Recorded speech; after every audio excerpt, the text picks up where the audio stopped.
mobiles off or put it on silent just so it doesn't go off. We are recording the presentations, so it's nice if a phone doesn't go off. And if you've been here for the first time, as I know some of you have, the toilets are just straight through the back and to your left, just straight through the back door there and to your left. Can I invite you just to bow your heads with me as we ask God to bless us today. Thank you. Loving Father, thank you for this time we have together again. Thank you again for bringing Dr. Ramirez to us. Lord, I think of what your word says. Lord, you say, beloved, above all things, I desire that you prosper and be in health. And Father, not many may realize, Father, that you have an intimate care for us, not only spiritually, but physically as well and mentally. And so, Father, Lord, we're just so thankful that we can bless others and we can be blessed, particularly through the health ministry of the Seventh-day Adventist Church. And so please be with Dr. Ramirez as he speaks again today. In Jesus' name we thank you. Amen.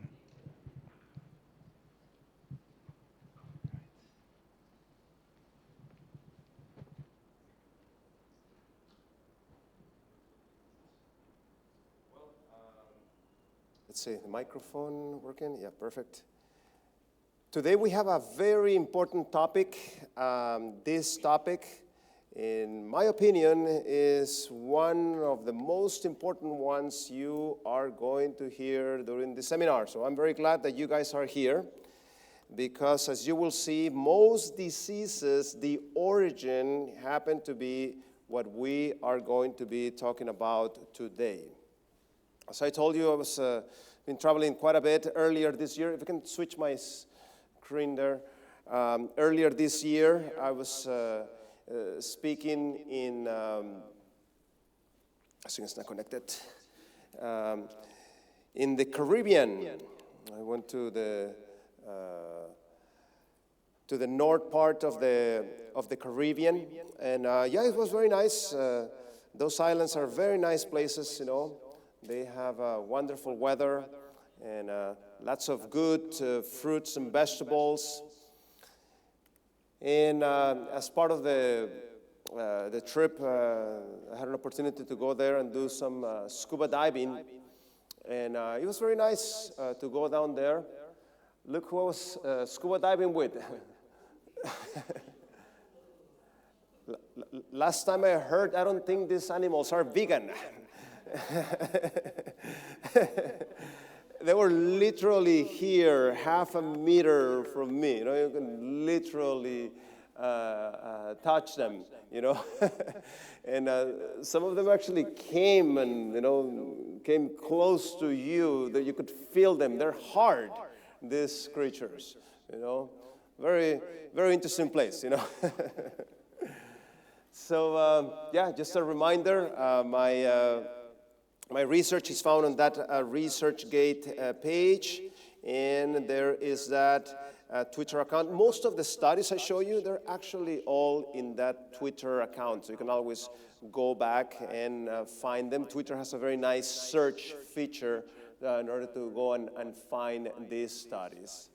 So today, we're going to be dealing with an important subject, the subject of inflammation. Again, as I mentioned to you, in my opinion, from the three most important topics you're going to be hearing, learning this week, this one is one that I want you to understand well, because most diseases have as their origin inflammation. And if you can learn to identify inflammation, and if you can start making changes towards inflammation, multiple benefits are going to come as a result of this. There's a very interesting pattern around the world, a pattern of disease, in which we have disease in some places, but the amount of disease is much more than in other places. And we see the same pattern regarding cancer, diabetes, obesity. We find that pattern. Even if we go ahead and check in Australia, we're going to find a similar pattern. There's areas in Australia that we find much more disease. There's areas in Australia where we find less disease. And there's some issues there with certain ethnicities that may be more vulnerable to certain diseases, but it has to do with this concept of inflammation that we are going to be learning about today. In fact, if you were to put numbers regarding the disease prevalence, you can understand this. For example, the amount of prostate cancer in America versus the amount of prostate cancer in Bangladesh. Is it just a tiny little difference? Is humongous, the difference. And that is the result of inflammation, as you're going to be learning about it today. Journal Nature, one of the top journals in the world, was documenting what is happening regarding breast cancer. And what they found out, as people from Japan, which happen to have a low incidence of breast cancer, moved to America, the first generation, the amount of breast cancer happens to be small. But the daughters of those ones have double the rate of breast cancer. And the daughters of those ones, now they have more than triple the amount of breast cancer. And the daughters of the daughters, now you have 4 or 5 times more breast cancer than those from the first generation. So here comes the question. What caused the problem? Is it luck? Not necessarily, isn't it? As those Japanese started to acquire the habits of those Americans, they got themselves in trouble. And the numbers regarding disease of the Americans and of those immigrants start to happen the same. And you find a similar phenomena here in Australia. I like very much the fact that Australia is a country of immigrants, because all of us are immigrants, none of us are immigrants. That's what I like. You feel, part of the group very easily. So the fact that in those countries where many of these immigrants come from, certain diseases are in small, incidence and prevalence, as they move here and they start acquiring many of the habits of these Australians, we see that increase in disease prevalence. So what is that inflammation that I'm talking about? Okay. Let me ask you this. When is the last time you poked yourself with a needle? Anyone has poked yourself with a needle? All of us, isn't it? We have poked ourselves with a needle. Now, I want you to remember the last time you poked yourself with a needle. How did it feel? Man, it was such a pleasurable sensation. I felt so good. Yes or no? What do you feel? Pain, first symptom of inflammation. The reason why you're having pain, you are programmed to pull your hand. So if you keep it there, you poke yourself even further and so forth, so as a way of protection, you start feeling pain. What else do you feel? Number 2, you are going to be feeling something by the name of swelling. Yes or no? Things are going to swollen. What else are you going to observe there? Any change in temperature? Warm. And any change in the color? Redness. See, the reason why this occurs, and this is the most complicated word of the afternoon, is because inside every cell in your body, you have a chemical by the name of arachidonic acid, okay? So anytime you release the arachidonic acid, you're going to start the cascade of inflammation. So anytime you cause harm to your body and you break cells, your body will respond with inflammation. So if you burn yourself, does it get red? Does it get swollen? Is it painful? You find the same symptoms. If you twist your ankle, do you get inflammation? Yes, because you literally break cells in your body, you will start that process of inflammation. And this is the interesting thing. Without inflammation, you wouldn't heal. The reason why your body has responded with inflammation is because that cascade of inflammation starts the healing process in your body and starts calling, the cells that are going to come and repair the cells and the tissues and everything. Now, this is something that was observed from the very first century. Dr. Celsus, he is a Roman doctor, and he described those 4 symptoms of inflammation in the first century.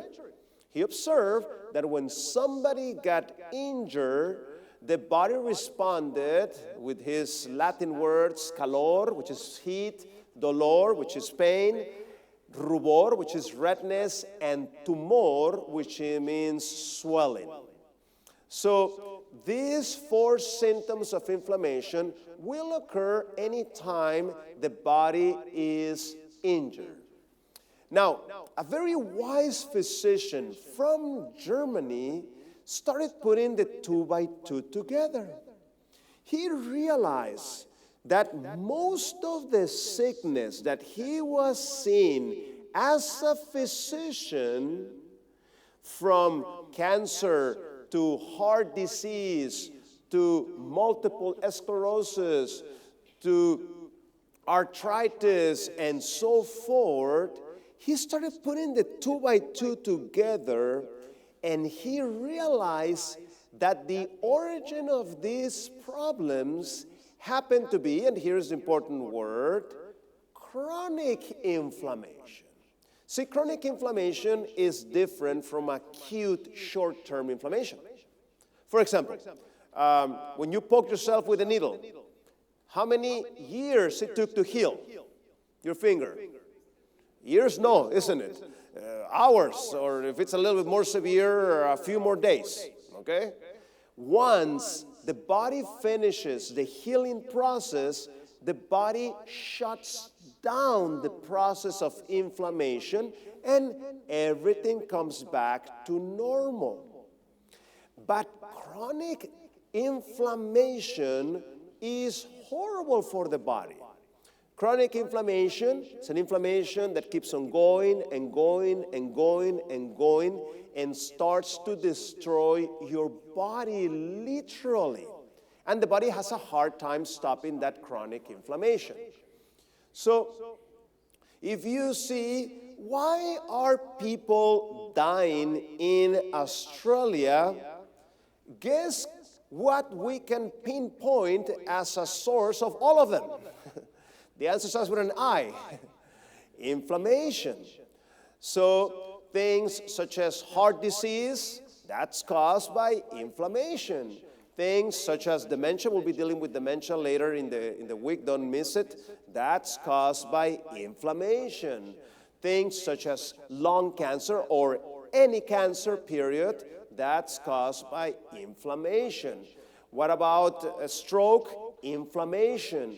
What about COPD, this condition of the lungs? What's destroying those lungs? Inflammation. So every single one of them, the origin of this happens to be what? Inflammation.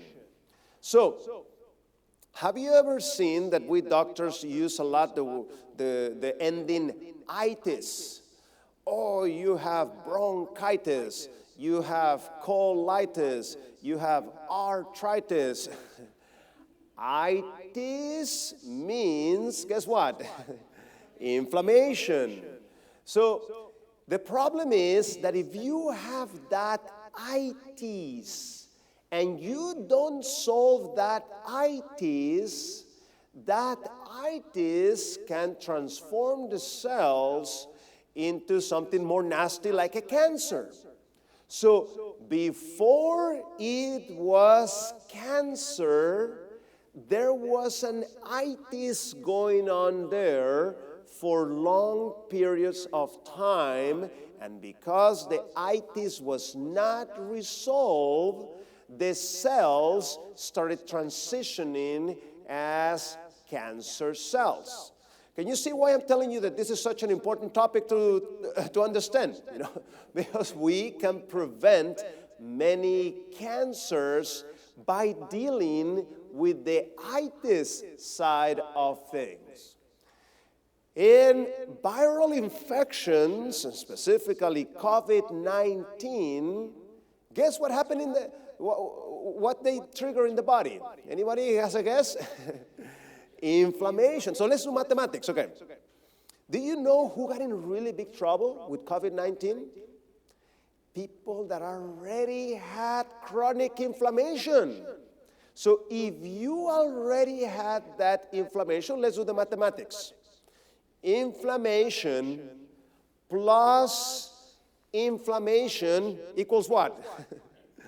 Even more inflammation. Those are the people that end up in the hospital.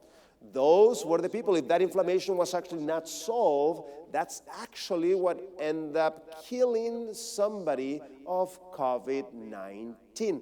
I wish they would have been promoting this much more, educating the communities about inflammation and so forth. Things such as alcohol. I mean, that was the wrong thing to take during COVID-19 because alcohol causes inflammation. That's the wrong thing to be partaking during that time. So here is the biggest problem.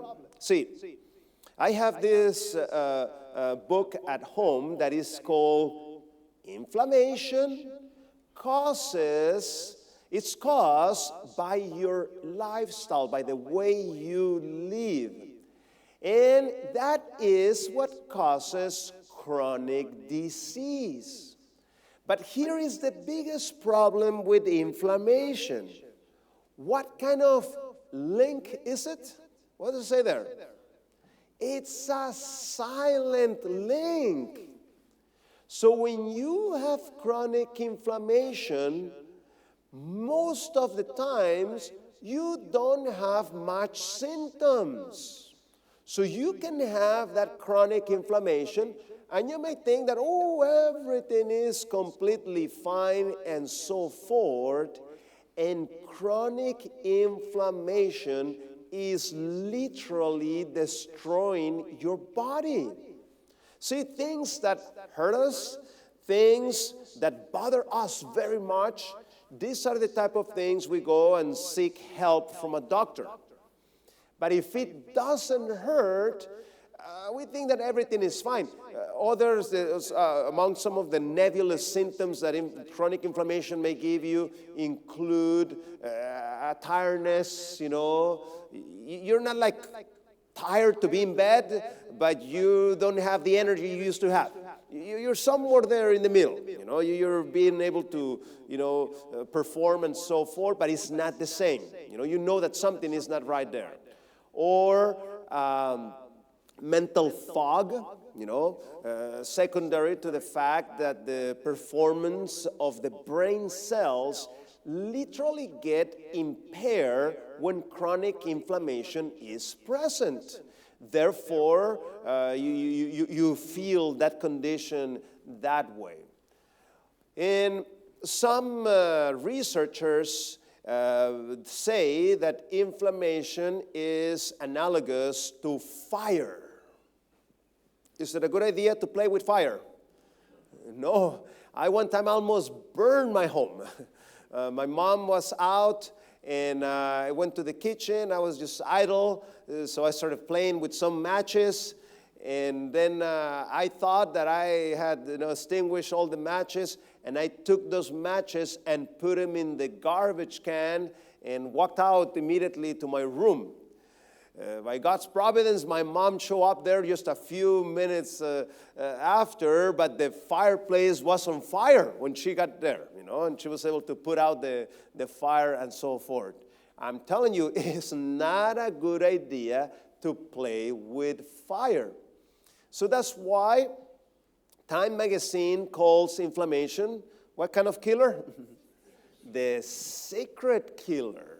See, it's killing you and you don't even know it.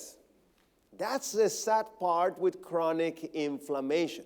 And I've seen many times this. Patient comes to consultation. I'm going to do a complete history to understand his habits and so forth. If I have a few questions, I may take a blood sample so I can analyze some further data there to make a conclusion. And it's very clear. This patient is suffering from chronic inflammation.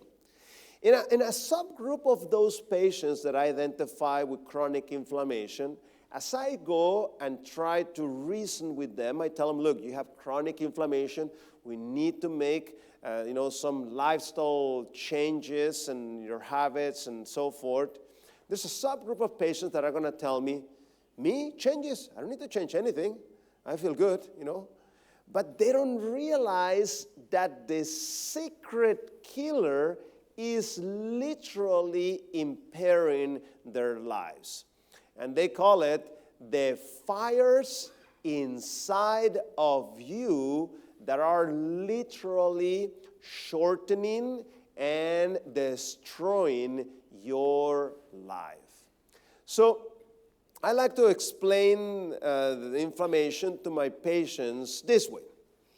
It's like a fireplace. See, where I live in Pennsylvania, you better have a fireplace, It gets really, really cold. When I left Pennsylvania a few weeks ago, it was literally 5 degrees Celsius.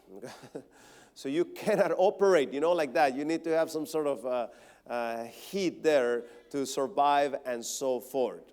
So, as long as the fire stays inside the fireplace, everybody is happy. Things are warm and everything works the way that the fireplace was designed to work. But what happens if you have a bunch of wood and you start putting wood and wood and wood, and the wood starts to pile outside of the fireplace? What's going to happen? Sooner or later, the fire is going to creep out and disaster is going to be the result of that. That's why you cannot be fooling around with inflammation. If you're putting too much wood on your fireplace, you can get yourself in really big trouble because the fire is going to creep out.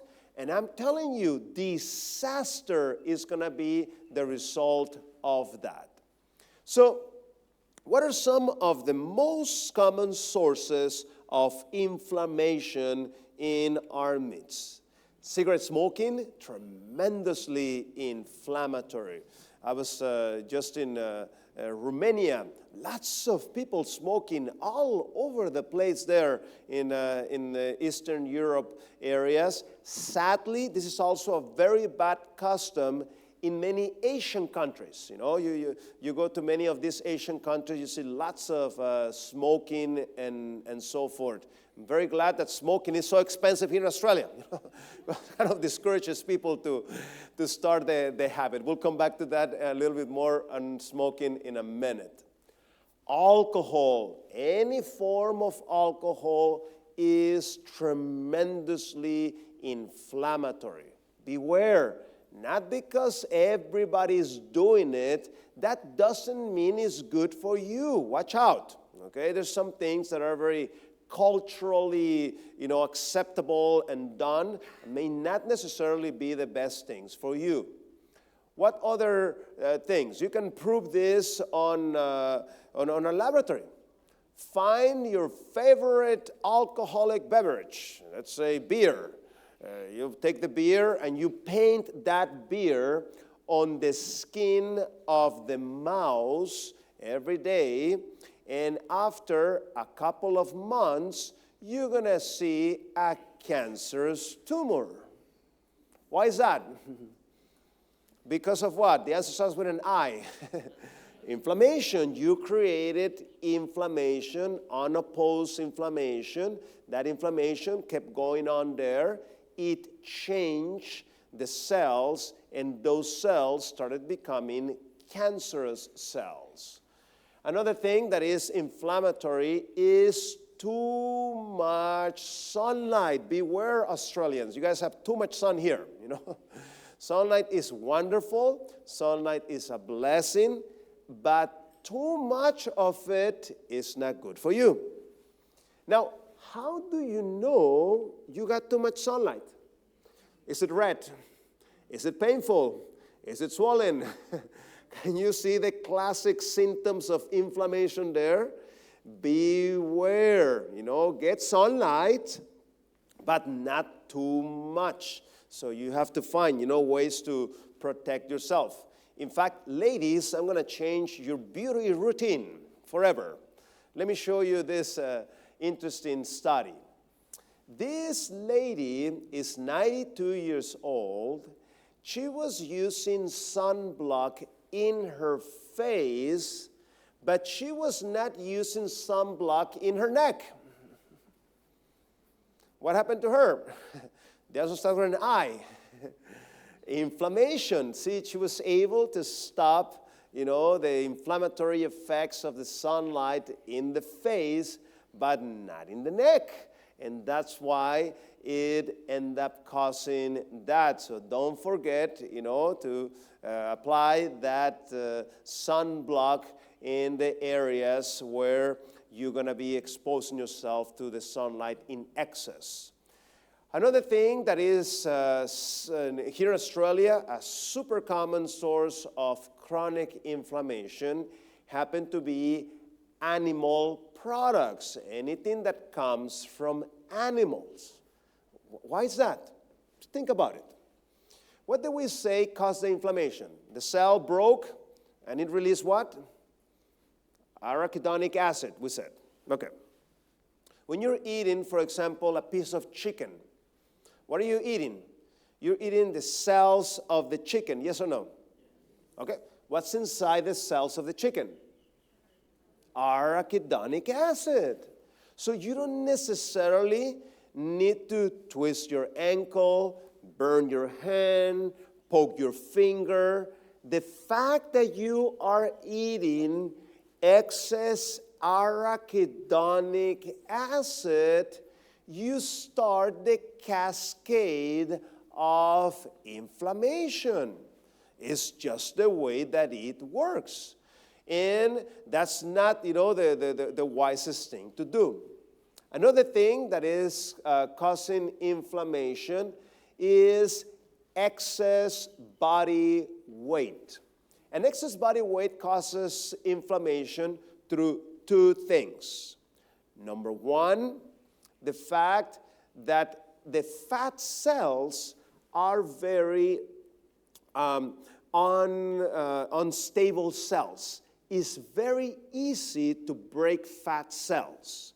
So number one, you break the fat cell, and what do you release? Arachidonic acid, and you start the process of inflammation. Number two reason why it's very inflammatory, the excess body weight, is because the fat cells are cells that are very metabolically active. The fat cells are sending signals to the rest of the body, and in that way, they start that process of inflammation also. We'll come back to that in a minute also.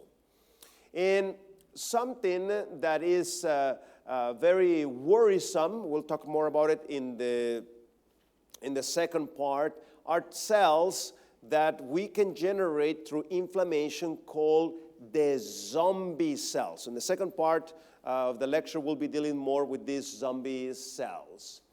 Also, cannabis, guess what happened? What did they trigger? Inflammation. So yeah, another thing that is not good regarding inflammation. In journal Pharmaceutical Research, a paper came out that was documenting what are the things that have the biggest effects regarding the triggering of cancers. So cigarette smoking is something that has a big effect on cancers, but what may be even a bigger effect than cigarette smoking? Diet. So now you see why. Because of that arachidonic acid, you keep feeding those fires of inflammation, you can get yourself in really big trouble. And also excess body weight. So as you can see here, it is not just one thing that causes the inflammation, but rather it's a multifactorial type of things. Now, another thing that causes inflammation is stress. You need to learn to deal with your stress in a healthy way. This is my study.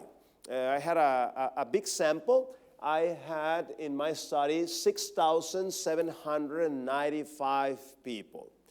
And we were asking people, what are you doing for stress relief? And then we correlated that those behaviors to the levels of anxiety and stress on the patients. So we found out that not doing anything is not good for your anxiety and stress. But the most effective thing we found in our survey, this is a survey that went all over the world, was actually Bible study. We found that Bible study is the thing that decreases the most the levels of anxiety and stress. And Bible study is cheap, isn't it? You just have to get the Bible, that's it. It's something that you can, continue at home and so forth. Now, in this study, I want you to check out the title of it. It says that people that have excess body weight are in what type of state? Pro-inflammatory. That's the bad news. Here is the good news. If you have excess body weight, you don't need to lose, the 10, 30, 50 extra kilos to shut down completely inflammation. No. Just by starting in the process of losing weight, losing half a kilo, that's enough to shut down inflammation for now. Just keep on that process of losing that weight, and inflammation is going to start coming down. I know this by experience. In a New Start program in Weimar, California, patients come, we measure their inflammation, and after 18 days, we repeat the blood sample, and inflammation is shutting down by the end of the program, even though the patient, still may have some other weight to lose and so forth. So don't despair. Instead, use this as a motivation to start getting yourself in your right body weight. And especially, the dangerous type of fat is the belly fat. The belly that is intertwined with my internal organs. That's the most inflammatory type of fat. That should be, the target for us to lose our weight. And the research is very clear that having excess body weight is linked to all kinds of cancers. And now you know why. Why is that? The answer starts with an I. Inflammation, because it's triggering that chronic type of inflammation which encourages the cells of the body to start changing in the wrong direction. But that does not necessarily need to happen. As you are aware now, as you go in the process of having that normal body weight, that's going to shut down that inflammation and decrease dramatically your risk of cancer. And the problem with the excess body weight is that there are so many multiple health conditions that are triggered by it. Therefore, we need to deal with the very, very root cause. In that way, we're able to prevent a wide variety of conditions. And I show you this on Friday, for those that came on Friday. This was our patient. He had diabetes, he had high blood pressure, he had problems with cholesterol, he had problems with his weight. And in a matter of a year and a half, you can see there, he is no longer having problem with his weight. He no longer is hypertensive. He is no longer diabetic. The disease was literally shut down by changing his ways of living. So, a nice summary of what causes inflammation. So we talked about sunlight. We said that too much sunlight is not good.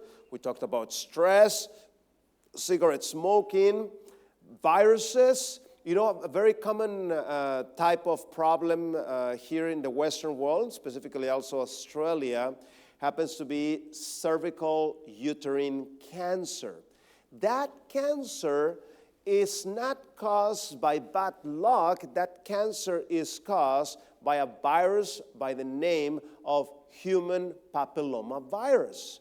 And yes, today we have a vaccination that deals with a few types of them. The problem is that there's more than 100 different types of those human papillomavirus. So you may stop these ones, but there's plenty more there that you can get infected and can potentially cause trouble. So what's the best thing to do? Having a monogamous type of relationship, that is what decreases tremendously the risk of cervical uterine cancer in the female and cancer of the male genital organ. That is for the male. That's also the trigger of that type of cancer. Bacteria also can cause inflammation as well as the way you cook food. We'll come back to that in a minute. And also pollution and alcohol. And this is also a huge problem in Australia. As it says here, my favorite childhood memory is my back not hurting.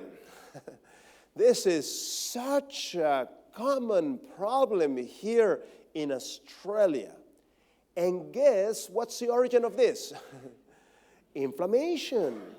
See, inflammation in the long term, by the time you reach, now even in the 20s, but especially the 30s and the 40s, inflammation starts to hurt your blood vessels, and the blood vessels that nourish your back start to get clogged. There's not enough blood arriving at your joints. That's what causes all these joint problems. And then you add the factor of excess body weight, and that makes even more, hard time for those joints.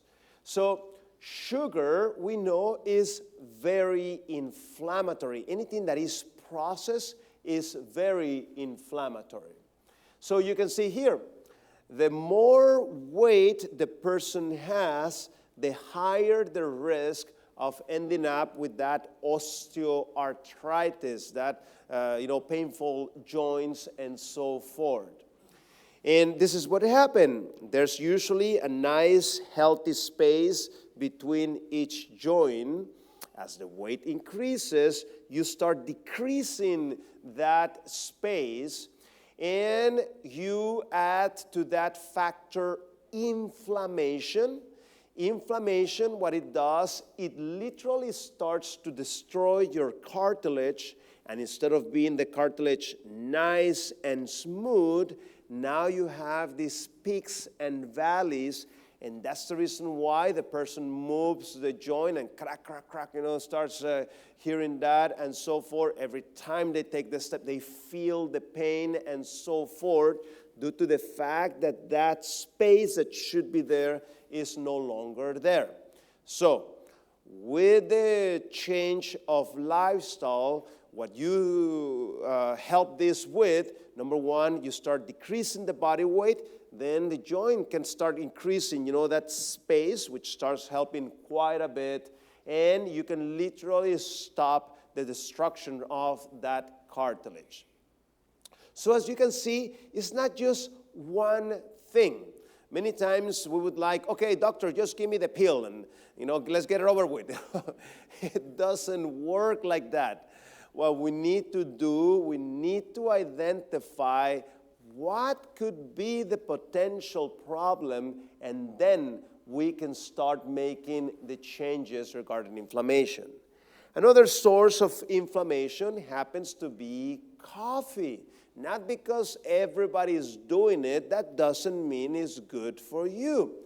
In fact, the research shows that the more coffee you drink, the more your risk of cancer, because caffeine is a co-carcinogen. In fact, there has been linked the coffee with cancers of the kidney, of the breast, of the colon, of the pancreas, of the ovary. Now, many people have not heard about this because of the following principle. People like to hear good news about their bad habits. So that's why you're not going to hear very much about this in the news and so forth. But it is very clear in the scientific literature. In fact, I've done studies on this. One of the studies I did, we were correlating how one way of measuring inflammation is by a test called the ultra-sensitive C-reactive protein. That's the name of the test. Or you can ask for it as ultra-sensitive CRP. So what we did, we found a very clear correlation. People that commonly drink coffee, their inflammation markers happen to be higher than normal. And that's not good. And how do I know coffee is not the best thing for you? Well, things that are addictive are not good for you. I am yet to find somebody addicted to broccoli. Tell me, oh, doctor, I didn't eat my broccoli today. I'm going to get a headache and I'm going to get nervous. And no, because broccoli is not addictive, But what happens if you drink coffee on a regular basis and you stop it? Man, you start the headache, and that tells you that stuff is not good for you. So, another thing that they found out is that drinking liquids that are too hot can cause irritation and inflammation. Watch out, okay? I'm not saying to not eat and drink things that are warm and so forth, but not too hot, okay? If it's too hot, you can actually increase the risk of cancer. And this is Harvard University, and you can see that tomatoes, fruits, nuts, leafy green vegetables, olives, all those things are fighting inflammation. But things that are processed, those are the things that are inflammatory. Fried fruits, sodas, refined carbs, large, processed meat, and so forth. And be careful. Today, in the internet, there's all these people that are promoting, oh, you should be cooking with lard and so forth. I mean, it's just exactly the opposite at what science is showing. So there's a principle there. Not because it's in the internet, that doesn't mean it's true. Watch out. You need to check it with scientific evidence. A few more things that cause inflammation. We have lack of sleep. Sleeping less than 7 hours a night is inflammatory. Soda consumption, sodas are also something very inflammatory. Also, sitting down for too long is not good for you. You need to be getting up on a regular basis because sitting down by itself is inflammatory. In my book, I have a whole chapter there that I title, Sitting is the New Smoking. That's what science calls it, because of how inflammatory that is. Also, trans fats. Where do you find these trans fats? Oil that has been there for too long and you keep frying and frying things out of it. That's inflammatory. Also, baked goods. Check your baked goods, cookies and these type of things. If in the ingredients it says partially hydrogenated oil, run from it. That's inflammatory, okay? So read your labels and try to find these trans fats. Teeth problems, especially in the gums and so forth. If you have these gum problems going on there for months and months and months, you have inflammation, You need to deal with these inflammatory markers, ASAPs. And we know that inflammation impairs the function of the mind. That's why inflammation increases the risk of depression. And before the break, look at this fascinating study. In this study, they had two groups. Both groups were fasting overnight, and then one group kept on fasting just for comparison's sake, and the other group ate the following inflammatory breakfast, which consisted of white bread, which is inflammatory, egg, which is inflammatory, cheese, which is inflammatory, sausage, which is inflammatory, and some potatoes. So they started measuring their inflammation. And as soon as they ate that inflammatory breakfast, inflammation exploded in their body. While the other group, no inflammation whatsoever. Now, if you're going to be eating this food once a year, is not that big of a deal. You'll get your inflammation up, and after a few days, inflammation is going to go down. But think about it. Inflammatory breakfast, inflammatory lunch, inflammatory tea or supper. What are you doing? Wood and wood and wood, and the wood starts piling outside of the fireplace. You're just inviting the fire to start coming out, and disaster is going to be the result of that. So that's why you need to watch out on your inflammation. Also, anything that is considered ultra-processed. How do you know if it's ultra-processed? If it comes in a package, probably it's ultra-processed. Okay? So, as simple as that. The research is very clear. This is a very recent study showing that ultra-processed foods are related to all kinds of diseases. And now you know why. Because ultra-processed foods trigger what? Inflammation. This is another one. ultra-processed foods as possible culprits for the rising prevalence of inflammatory bowel disease. So not only one problem, but multiple problems that causes. And this other one, children of mothers who eat junk food more likely to be overweight, higher obesity risk linked to maternal diet of ultra-processed foods. So what I'm eating when I'm pregnant actually has an effect on our body. So one last study before we go to the break. This fascinating study, this is journal Nutrients, a very serious scientific journal that deals with nutrition.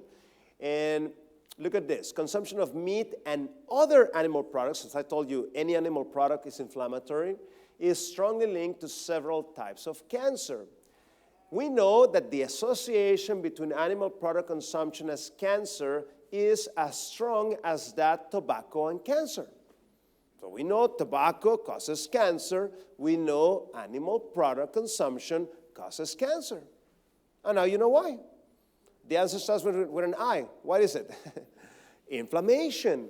Because both of them trigger that inflammatory pathways, and that chronic inflammation end up changing the cells. So we're gonna go ahead and take a 10-minute break, and we'll continue with the next part.